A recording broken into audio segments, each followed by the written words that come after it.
Hi, my name is John. This is the pattern that we're going to build today.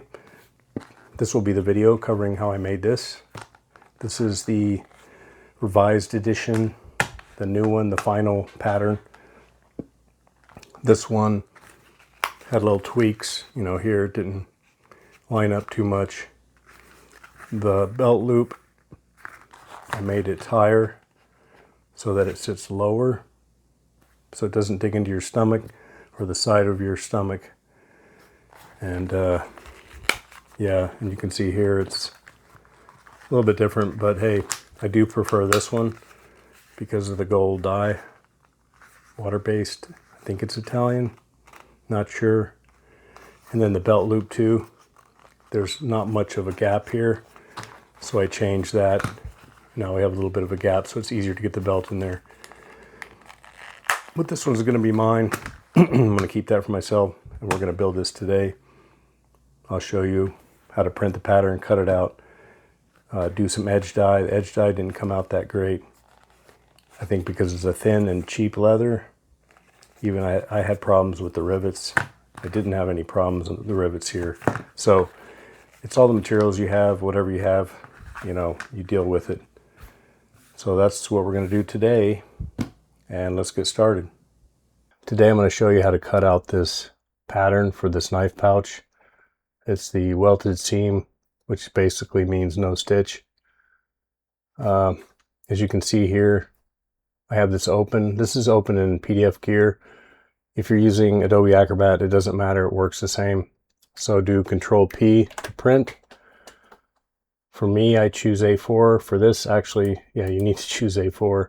Portrait and actual size. So A4, portrait, actual size. You can see in the preview everything fits. For my preference for my printer, you can see A4, which is good. And I use bond paper. You don't need 600 DPI, you can use 300, it's fine. It's just a bunch of lines. Then you hit OK, and then you hit print. I've already done this, but after you print, you can see this here. And you can see the box here. After you print it out, measure it, it should be exactly 25 millimeters by 25. If it's not, then you did something wrong, unfortunately. But yeah, that's how you print it. And then we're going to cut this out in the leather room, both pieces, and then choose the leather that we're going to use. You want to use 2.5 to 3 ounce leather, pretty thin, like for wallets. This is going to fit a knife pouch and it will be very nice. I've already made it. I used a laser to cut it out. But now we're going to punch all these holes out with a 5mm punch and assemble it. I'm not going to dye the leather because that takes time. I'm just going to use a chrome tan, a nice thin chrome tan, and see how it comes out. So this is the pattern that I printed out. The little box is 25 millimeters by 25. And I'm just cutting everything out. This is sped up because it's kind of boring. Just cut coarsely. You don't have to, cut it out perfectly because that's not what you want. You're going to do that on the leather and no need to do it twice. So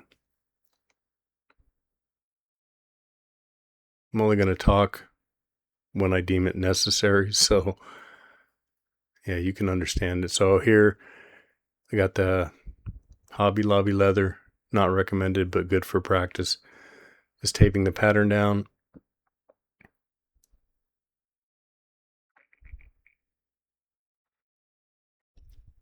So I have the main body and also the little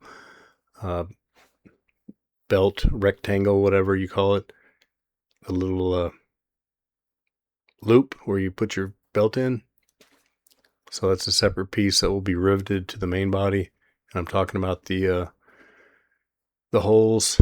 The main holes are 5mm. You can get a punch from Harbor Freight like I did. Not sponsored, but yeah, originally the holes were like 4.6 millimeters, and I went back in Affinity and redesigned them. So there I punched all the holes out. The corner there, you want to punch it out with like a 2.5, 3mm punch so that you're not putting stress on those corners when you cut them out. I learned that from quarter leather, I believe. And then in the middle there, it's actually the bottom of this pouch. I punched the holes to get those curves, to get to the curves. And that's like a 6mm, I think. And it's kind of dull. I had to hit it many, many times. You can see there. I know you can put them inside of a drill and then run the drill against some sandpaper and they'll sharpen that. I need to do that. And then we need to bridge those holes. You see the big hole and the small hole, just cut from one hole, but don't cut all the way to the next hole, and then turn it around and cut from the other hole. But you don't want to cut hole to hole because you might overlap it and ruin the leather. I'm just cutting the tongue there, I guess you call it, the closure flap.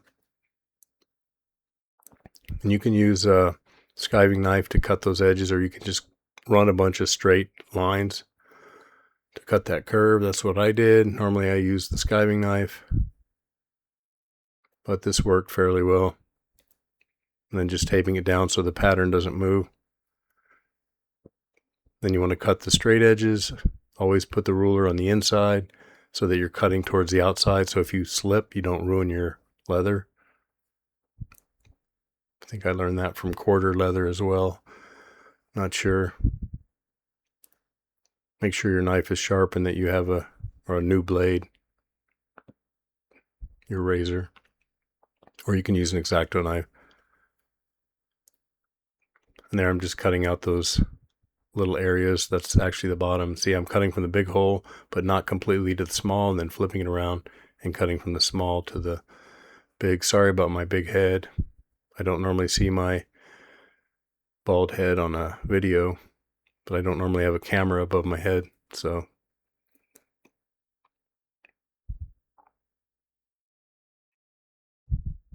And here I'm using the skiving knife to cut the edges, to round them.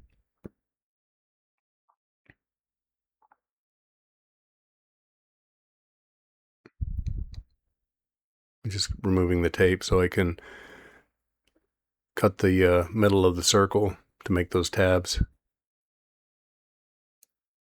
And then taping it back so the pattern doesn't shift.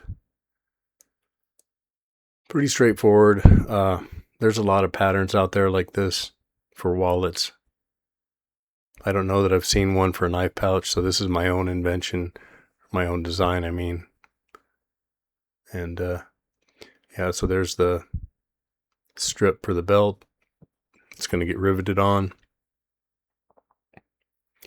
And whatever you can find that's close to the size of the front of the pouch.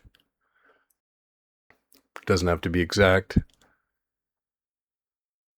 Because, I mean, it's your pouch, you're making it. Nobody's going to know or question that the opening should have been bigger or smaller. Just so that you can grab your knife. It's easy to remove it. That's the whole point of that.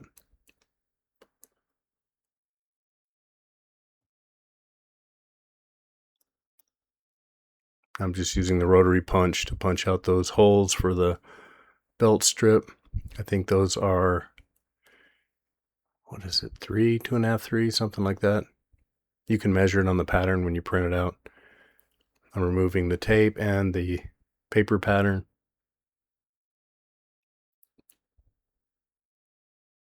I'm talking about the closure. Cleaning up with the vacuum.